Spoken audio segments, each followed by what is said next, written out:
में पदाधिकारियों से करेंगे संवाद। उत्तराखंड के सीएम धामी के ताबड़तोड़ दौरे। खटीमा में खादी महादेव मंदिर में पूजा अर्चना के बाद किया लोगों से संपर्क। टनकपुर में घर घर जाकर मांगी वोट। उत्तराखंड दौरे पर हरिद्वार पहुंचे कांग्रेस महासचिव राहुल गांधी। हर की पौड़ी में की पूजा अर्चना। बीजेपी पर किया जमकर हमला। स्वर कोकिला लता मंगेशकर की तबीयत और बिगड़ी। आईसीयू में वेंटिलेटर पर लता मंगेशकर का इलाज जारी। डॉक्टरों ने कहा हालत बेहद नाजुक। बद्रीनाथ धाम के कपाट खुलने की तारीख हुई तय। 8 मई से श्रद्धालु कर सकेंगे दर्शन। टिहरी के नरेश राजा साहब ने की औपचारिक घोषणा। देहरादून सहित मैदानी इलाकों में कोल्ड डे कंडीशन की संभावना। कई दिन बाद खिली धूप। चंबा धनोल्टी मार्ग तीसरे दिन भी बंद। आप देख रहे हैं के न्यूज, खबरों का सारथी। नमस्कार, उत्तराखंडी खबरों में आपका स्वागत है। मैं हूं आपके साथ शैलेंद्र चौहान। खबर देहरादून से है। 2 दिवसीय उत्तराखंड दौरे पर हैं बीजेपी के राष्ट्रीय अध्यक्ष जेपी नड्डा। 6 और 7 फरवरी को उत्तराखंड में रहेंगे जेपी नड्डा।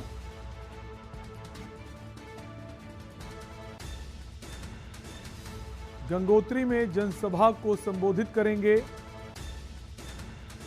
डोईवाला और सहसपुर विधानसभा में डोर टू डोर प्रचार करेंगे। भाजपा की संगठनात्मक बैठक में भी हिस्सा लेंगे। बागेश्वर में बाबा बागनाथ मंदिर में पूजा अर्चना भी करेंगे।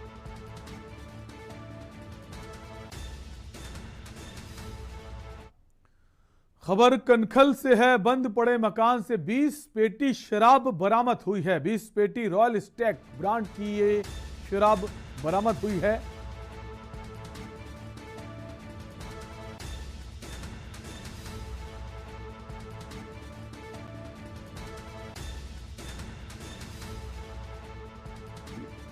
कांग्रेस प्रत्याशी सतपाल ब्रह्मचारी का नाम सामने आ रहा है।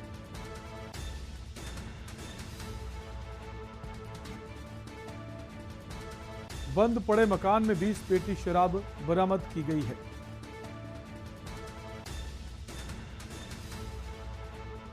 रॉयल स्टैग ब्रांड की ये शराब है।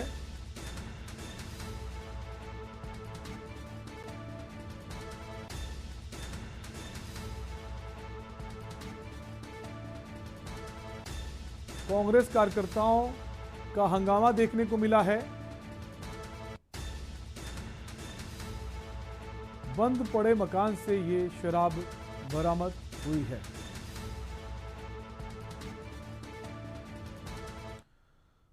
खबर रुद्रप्रयाग से है। ऋषिकेश बद्रीनाथ हाईवे पर कार में आग लगी, जहां पहाड़ी से टकराने के बाद ये आग लगने की घटना सामने आई है। घोलतीर के पास पहाड़ी से टकराने के बाद आग लगी है।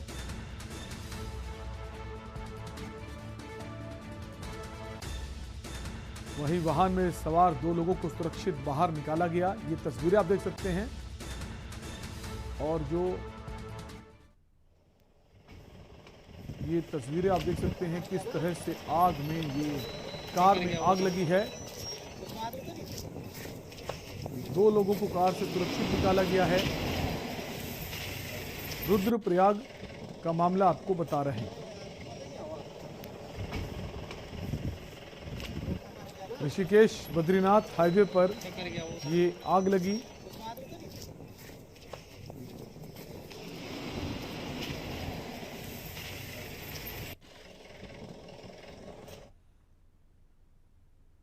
भगवान बद्रीनाथ धाम के कपाट खुलने की तिथि घोषित हो गई है। 8 मई को सुबह 6:15 पर श्रद्धालुओं के लिए कपाट खुलेंगे।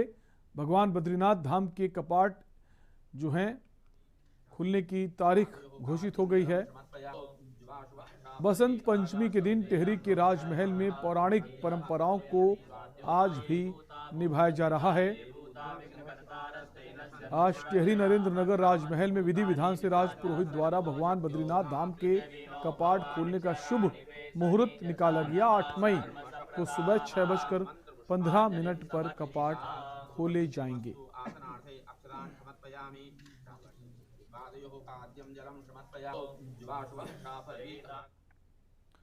और यहां रुकेंगे एक ब्रेक के लिए, जल्द लौटेंगे। आप देख रहे हैं के न्यूज, खबरों का सारथी।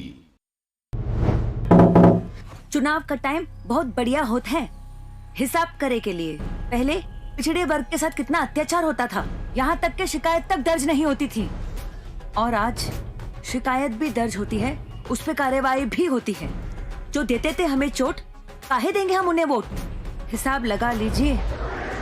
सोच ईमानदार, काम असरदार, यूपी फिर मांगे भाजपा सरकार। कमल का बटन दबाएं, भाजपा को जिताएं। जुबान के लिए उड़ चला गैरों की ज़मीं पर, खुशबू अपने पन की ढूंढता।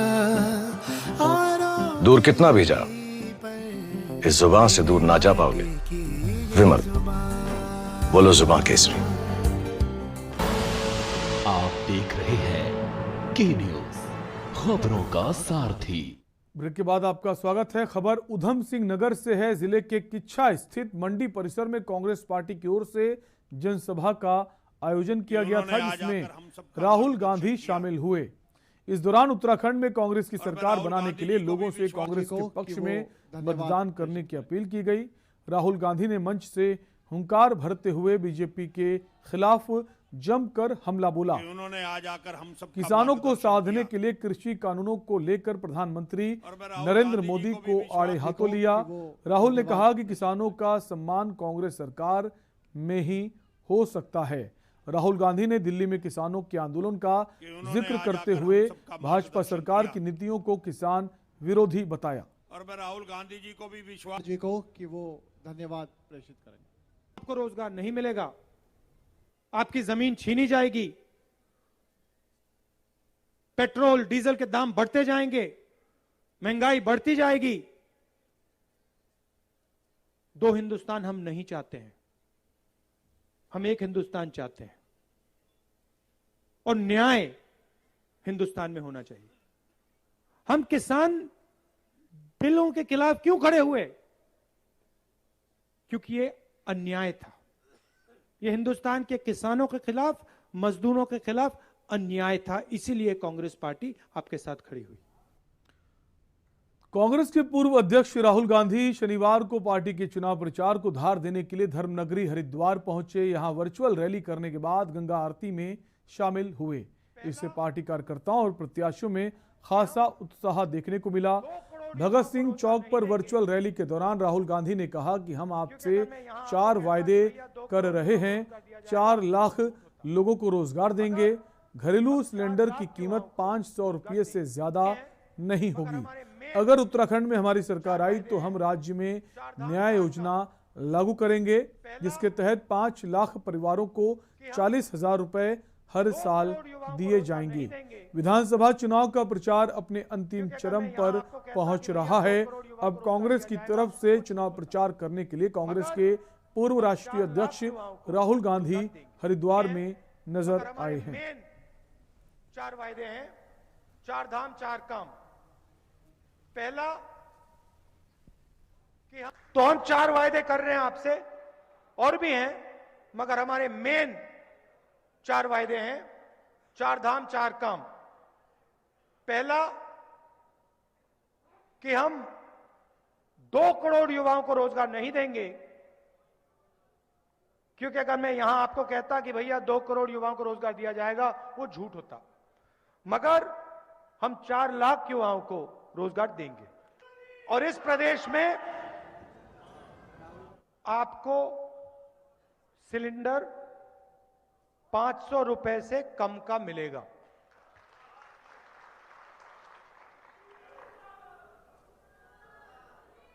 दो 3 दिन पहले मैं छत्तीसगढ़ में न्याय योजना का अनाउंसमेंट मैंने किया। इसलिए यहां पे उत्तराखंड में और जहां भी हमारी सरकार बन रही है, वहां पे हम न्याय योजना लागू करेंगे। न्याय योजना एक ऐतिहासिक कदम है, ऐतिहासिक कदम है। 5 लाख परिवारों को 5 लाख परिवारों को 40,000 रुपए साल के डायरेक्ट बैंक अकाउंट में दिया जाएगा। गरीबी को हम उत्तराखंड से हमेशा के लिए मिटा देंगे।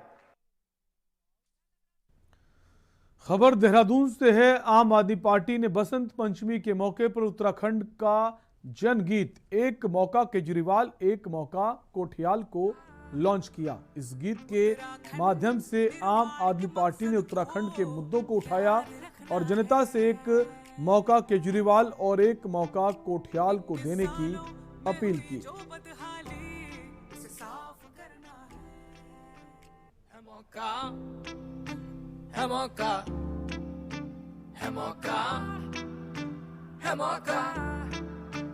उत्तराखंड निर्माण के मकसद को याद रखना है।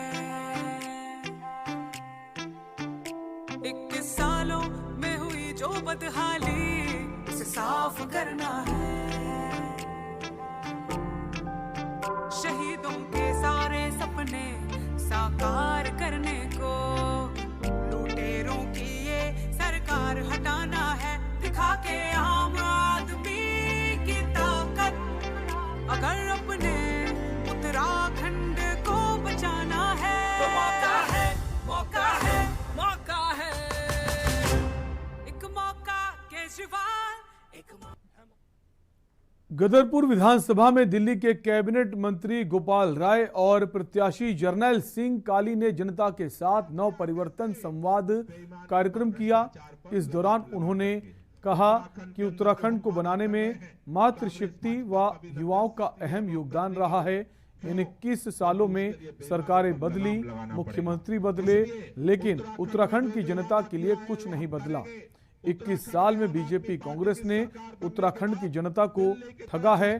आम आदमी पार्टी दोनों बीजेपी कांग्रेस के लिए खतरा बन गई है। आज उत्तराखंड में गदरपुर से लेकर धारचूला तक, गंगोत्री से लेकर खटीमा तक हर जगह आम आदमी पार्टी के साथ लोग खड़े हैं। उन्होंने कहा इस बार सरकारों की भ्रष्ट राजनीति को खत्म करने का मौका है। कांग्रेस भाजपा कभी न कर सकती है न करेगी वो। और रुकेंगे एक ब्रेक के लिए, आप बने रहिए हमारे साथ। आप देख रहे हैं के न्यूज, खबरों का सारथी। और भाई जी इस बार किस पार्टी को बटन दबा रहे हो? बोला उसी का जिसने बुरे वक्त में साथ दिया।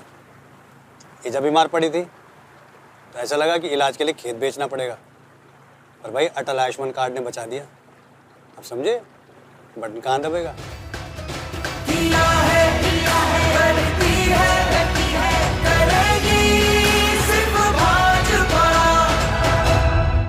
खुदी को आजमाया है तो ये अंदाज आया है। खुदी को आजमाया है तो ये अंदाज आया है। तुम में भी मैं हूं, शुद्ध प्लस पान मसाला। आप देख रहे हैं के न्यूज, खबरों का सारथी। ब्रेक के बाद आपका स्वागत है। आजाद समाज पार्टी के राष्ट्रीय अध्यक्ष चंद्रशेखर आजाद ने लक्सर पहुंचकर पार्टी प्रत्याशी तस्लीम अहमद के रोड शो में बतौर मुख्य अतिथि हिस्सा लिया। उन्होंने दावा किया कि इस बार उत्तराखंड में उनके समर्थन के बिना कोई भी पार्टी सरकार नहीं बना पाएगी। चंद्रशेखर आजाद ने कहा कि उनकी पार्टी दलितों, पिछड़ों के विकास, बेरोजगारी को रोजगार और महिलाओं को सुरक्षा जैसे ज्वलंत मुद्दों के साथ चुनाव में उतारा है। उन्होंने भाजपा और कांग्रेस को छल कपट और धोखेबाज पार्टी बताया कि जब ये दलित और पिछड़ों को केवल वोट बैंक के रूप में इस्तेमाल करते हैं, फिर 5 साल तक उनकी तरफ पलटकर नहीं देखते। लेकिन अब हवा बदल गई है। अब वक्त आज़ाद समाज पार्टी का है। इस दौरान पार्टी प्रत्याशी तस्लीम अहमद भी और पार्टी प्रदेश कोर कमेटी के अध्यक्ष महक सिंह भी मौजूद रहे। बैकवर्ड भी है। हर वो सताया गया व्यक्ति जिसके साथ अन्याय अत्याचार हुआ है वो भीम आर्मी आजाद समाज पार्टी के साथ है और जिस दिन रिजल्ट खुलेगा आपको पता लगेगा कि आजाद समाज पार्टी के बिना उत्तराखंड की सरकार नहीं बनेगी। और जब उत्तराखंड की सरकार हमारे द्वारा बनेगी तब हरिद्वार में असली विकास होगा और उत्तराखंड में रहने वाले शोषित वंचित वर्ग के लोगों को उनका अधिकार और हिस्सेदारी मिलेगी। रोजगार, पढ़ाई, इलाज, महिलाओं को सुरक्षा और जो तमाम बुनियादी मुद्दे हैं। अभी मैं आ रहा हूँ, पूरा खराब हुआ है रोड, लेकिन सरकार को फर्क नहीं पड़ता, हम करके दिखाएंगे, हमने पहले भी किया। और बुलेटिन में वक्त एक ब्रेक का है, फौरन लौटेंगे। आप देख रहे हैं के न्यूज, खबरों का सारथी। याद है पहले अपराधी बेखौफ घूमते थे और आज हम बेखौफ घूमते हैं। जो अपराधियों को ठोक देंगे हम उसी को वोट देंगे। नमस्कार। सोच ईमानदार, काम असरदार। यूपी फिर मांगे भाजपा सरकार। कमल का बटन दबाएं, भाजपा को जिताएं। पर ये दिल है कि चख रहा है उन्हीं अल्फाजों का दूर कितना भी जाओ, इस जुबान से दूर ना जा पाओगे। विमल, बोलो जुबान केसरी।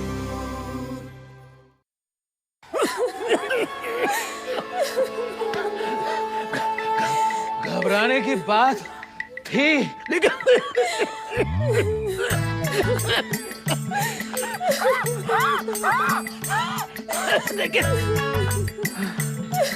अब नहीं है। बाबूजी हमारे ठीक हो जाएंगे। क्यों बाबूजी? इससे अच्छा तो आउट हो जाता। जी हाँ, प्रेडिक्ट करें क्रिकेट रिजल्ट्स और जीते लाखों सिर्फ Sky 247 पर। कहीं भी कभी भी 24/7 entertainment only on Sky 247। Download the Sky 247 app today. This game involves an element of financial risk and may be addictive. Please play responsibly at your own risk. आप देख रहे हैं के न्यूज, खबरों का सारथी। ब्रेक के बाद एक बार फिर आपका स्वागत है। उत्तराखंड विधानसभा चुनाव के रण में इस बार 632 प्रत्याशी मैदान में हैं। 632 प्रत्याशियों में से 105 नेता आपराधिक पृष्ठभूमि से हैं।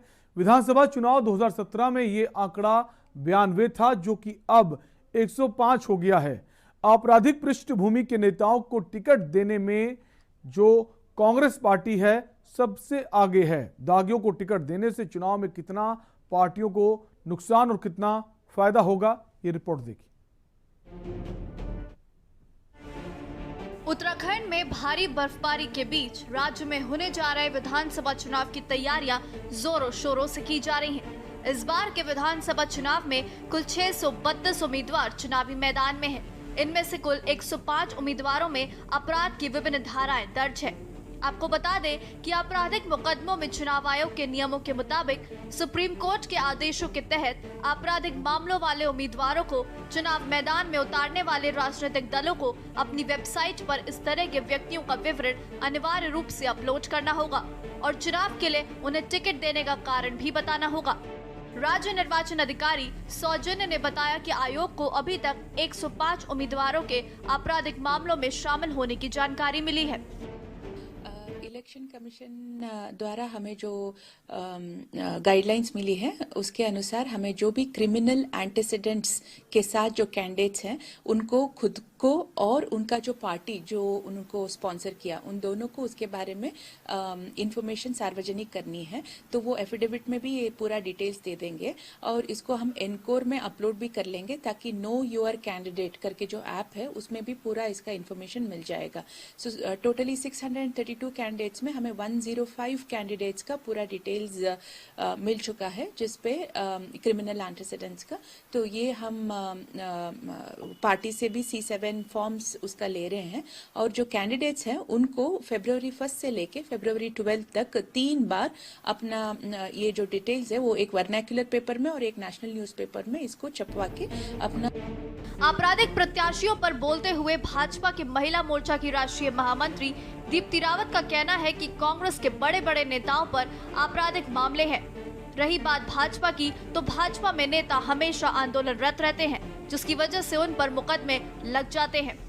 आप जेडी टाइटलर की बात करें तो 84 के दंगों की उनके ऊपर आरोप रहे हैं। ऐसे बहुत उनके नेता हैं जिन पर कई मतलब मैं कहूँगी कि बहुत सीरियस आपराधिक मामले उन पर दर्ज हैं। और जहाँ तक राजनीति का सवाल है, राजनीतिक मामलों का सवाल है, तो कई बार होता है कि आंदोलन जब हम करते हैं तो उस दौरान भी कोर्ट में हमारे ऊपर कई नेताओं के ऊपर केसेस हो जाते हैं। तो वो केसेस भी कहीं ना कहीं जब हम अपना नॉमिनेशन फाइल करते हैं तो हमें मेंशन करने पड़ते हैं, तो वो आ जाते हैं। लेकिन भारतीय जनता पार्टी में जितने लोग हैं वो आंदोलन तो हमेशा से हम करते रहे हैं और ज़्यादातर सत्ता में तो हमेशा से कांग्रेस रही है। तो हम लोगों पर आपराधिक की बजाय मैं कहूँगी जी जो आंदोलनात्मक जो हमारे एक ये हैं केसेस हैं, ये ज़्यादा हैं। इस मुद्दे पर कांग्रेस का कहना है कि कांग्रेस के जो भी नेता आपराधिक पृष्ठभूमि वाले हैं उन पर कोई भी गंभीर धाराओं में मुकदमा नहीं है। लेकिन अगर बात करें भाजपा की, तो भाजपा ने बड़े बड़े अपराध करने वाले प्रत्याशियों को मैदान में उतारा है। तो ऐसे लोग आपराधिक पृष्ठभूमि की बात ना ही करे तो अच्छा है। वहीं आम आदमी पार्टी की प्रवक्ता उमा सिसोदिया का कहना है कि कांग्रेस हो या भाजपा, दोनों ही पार्टियों के नेता आपराधिक पृष्ठभूमि के हैं। आम आदमी पार्टी ने सभी प्रत्याशियों को जांच परख कर ही टिकट दिया है। मैं धिक्कारती हूँ इन दोनों पार्टियों को कि समाज को, देश को इस तरह की हिंदू मुस्लिम की राजनीति में ना बांटे। ये मजहब की राजनीति को बंद करें। बात करें तो ये इस बात पर बात करें कि हम कितने स्कूल खुलवाएंगे, हम कितने लोगों को रोजगार देंगे, हम अपने लोगों को कितनी सुविधाएं देंगे। लेकिन इस पर बात करने की बजाय दोनों ही पार्टियां जनता को असल मुद्दों से भटकाने की कोशिशों में लग चुकी हैं। जिन पे क्रिमिनल केसेज है, हमारे जितने भी लोगों पर हमने जो शो किया है 22 लोगों में, उनमें सारे राजनीतिक मुकदमे हैं उन पर। किसी पे भी कोई किसी का डकैती का मुकदमा है, इनके यहाँ डकैती के मुकदमे हैं।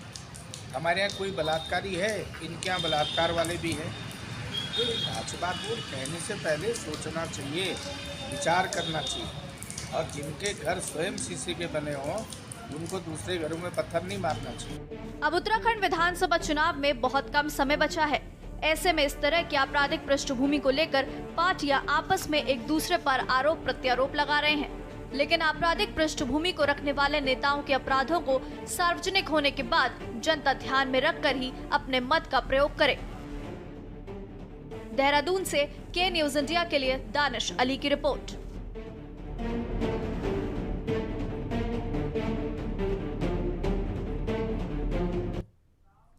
और उत्तराखंडी खबरों में भी के लिए इतना ही। देखते रहिए के न्यूज इंडिया। नमस्कार।